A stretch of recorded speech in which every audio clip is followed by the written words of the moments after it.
এই মেয়েটি ফোনে তার প্রেমিককে বলে, আমি তোমার পছন্দের ড্রেস পরেছি। ছেলেটিও বলে, আমি তোমার পছন্দের কোটটাই পরেছি। এই বলতে বলতেই মেয়েটি দেখে তার অফিসের বস। তারপর সে দৌড়ায় আর বলে, বস আমাকে দেখে ফেলেছে, পরে কথা বলবানি। ছেলেটি তখন ভাবে, আমি তাহলে তার সাথেই এতদিন কথা বলছি। তারপর মেয়েটির অফিস ছুটি হওয়ার সময় তার ম্যানেজার এসে বলে, আজকে তো বাড়ি যাবে না, ওভারটাইম কাজ করতে হবে। সবাই মন খারাপ করে। কিছুক্ষণ পরে ছেলেটি তাকে মেসেজ করে বলে, তুমি কি বাড়ি গিয়েছো? মেয়েটি বলে, না, আজ আমি ওভারটাইম কাজ করতেছি। ছেলেটি তখন বলে, তাহলে আজ আমি তোমাকে রাতের খাবার খাওয়াবো। তারপর সবাই চলে গেলে ছেলেটি তাকে খাবার দিয়ে বলে, এটা তোমার জন্য। মেয়েটি জোরে খাবার খেতে গিয়ে মুখে লেগে যায়। ছেলেটি তার মুখ মুছে দেয় আর বলে, আস্তে খাও। মেয়েটি ভাবে, ছেলেটি হঠাৎ এত যত্নবান হলো কেন?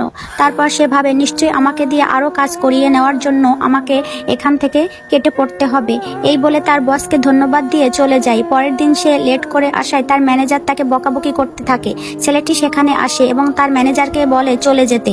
মেয়েটি মনে মনে ভাবে, আমাদের বস সত্যিই ভালো মানুষ। তখন ছেলেটি বলে, তুমি যার সাথে অনলাইনে কথা বলো সেই ছেলেটি আমি। মেয়েটি শকড হয়ে পড়ে যেতেই ছেলেটি তাকে জড়িয়ে ধরে। অফিসের সবাই অবাক হয়ে দেখতে থাকে।